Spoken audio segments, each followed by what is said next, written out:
Red king crab, also often called Alaskan king crab, is a treasure trove that has become a culinary favorite. They are ancient creatures that move slowly on the dark seabed and survive in extreme temperatures. These crabs can grow to have 5 sturdy legs with sharp, shield-like shells.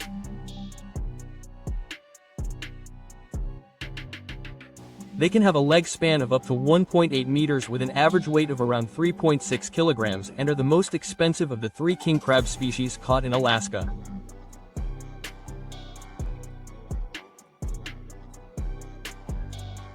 What makes Alaskan king crab attractive is not only its enormous size, but also its sweet, soft, and dense meat.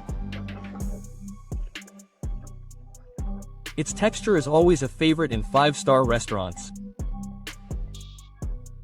And that's why the global market never stops craving this crab.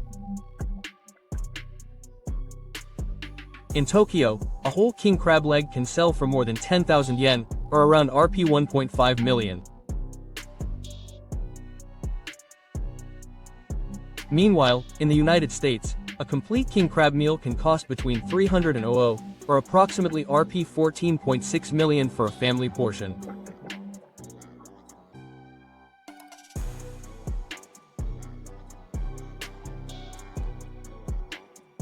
The high price of Alaskan king crab is certainly not only due to its extraordinary taste or its enormous size.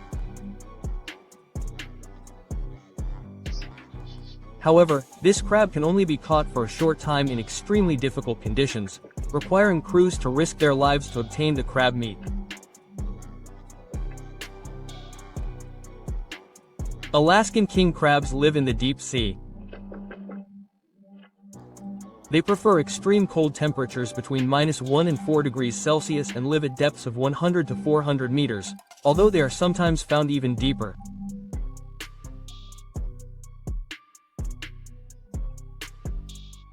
In the Bering Sea, they prefer sandy or muddy areas where they can move slowly and burrow for cover. They migrate seasonally. As winter approaches, they migrate to deeper areas. Then, in summer, some move up to shallower areas to spawn. This migration is a crucial moment, and it is this moment that fishermen capitalize on.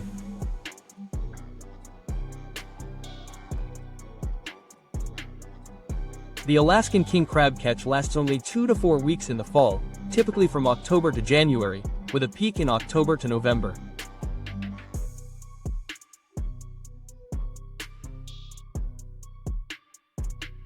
The fishing journey begins in the Bering Sea, known as one of the most violent areas on Earth. Here, winds can reach over 60 knots with waves as high as 15 to 50 feet.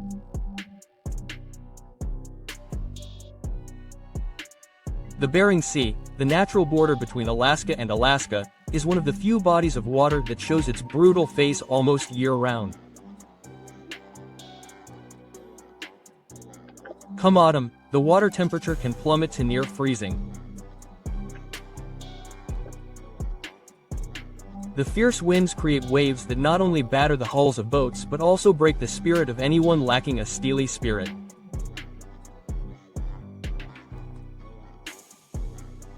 And it is in these conditions that Alaskan fishermen set out.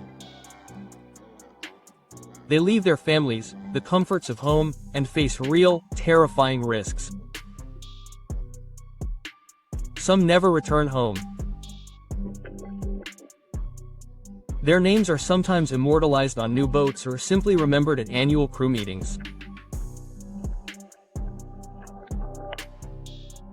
Statistics show that this place is home to 300 deaths per 100,000 workers per year, with a fatality rate of 1 fisherman per week and nearly 100% of crew injuries.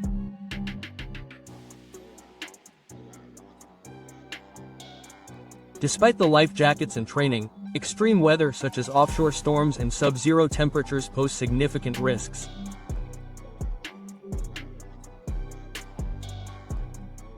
Many boats lose their men, sometimes falling overboard in waters as cold as death.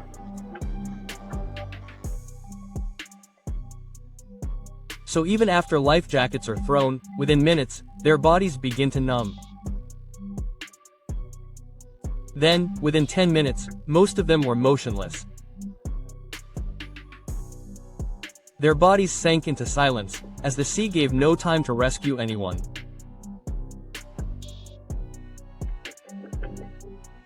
Furthermore, because of the race against time, the entire crew had to work almost 24 hours a day.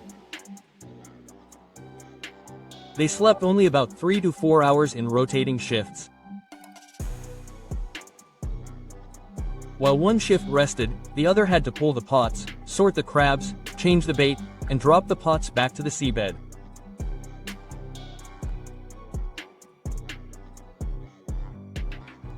While on land the harvest season was considered a celebration, at sea it was a battle against time, against the weather, and sometimes against bad luck.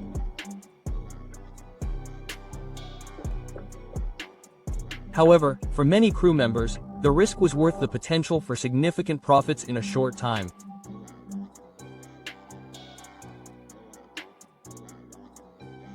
The crew's wages were highly dependent on the catch. They followed a cruiser system, meaning they were not paid a fixed salary but received a share of the net profit after deducting the ship's operating costs.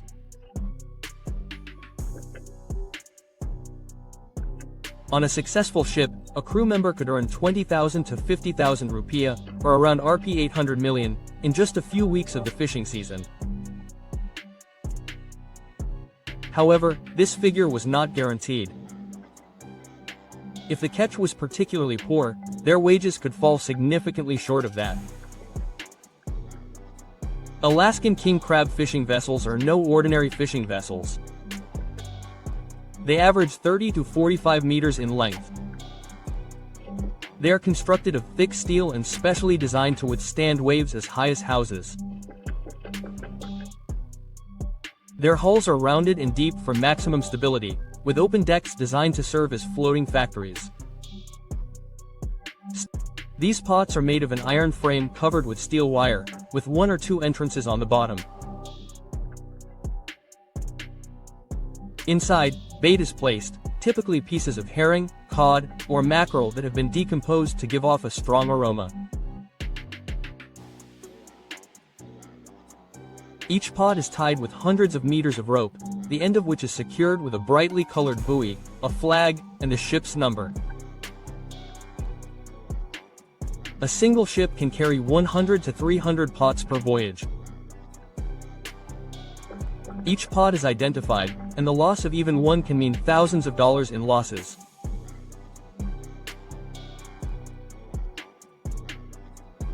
When the pot is dropped to the seabed at a depth of around 150 to 400 meters, crabs will crawl in, attracted by the scent of the bait.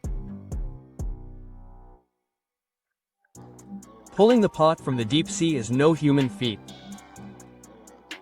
A full pot can weigh 700 to 1,000 kilograms. To do this, boats are equipped with hydraulic pulleys and large pulleys driven by high-pressure engines. Each year, the Alaska Department of Fisheries, along with scientists and the Federal Fisheries Authority, establishes fishing seasons for each crab species. As previously explained, the Alaska king crab fishing season typically begins in mid-October and lasts until early November, or only about 2 to 4 weeks. This short period is not only due to limited equipment or weather, but also to protect the population.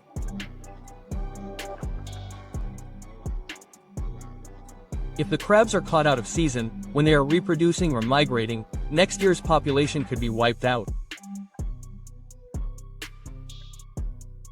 This is the only opportunity for hundreds of boats to operate. Alaska king crab have a slow reproductive cycle. Females lay eggs only once a year, and the number of eggs can reach around 100,000. However, of those hundreds of thousands, only a small fraction survive. Newly hatched crabs are tiny, transparent larvae that drift on ocean currents. They serve as planktonic food for many other species. Only the strong and lucky ones survive to become juveniles. They molt repeatedly, finally becoming adults after 4 to 6 years. This is why the Alaskan king crab population is so sensitive. Overfishing will destroy future generations. Therefore, only adult males are allowed to be caught. Females and juvenile males must be returned to the sea alive. This is a strict regulation enforced with heavy penalties by Alaskan authorities.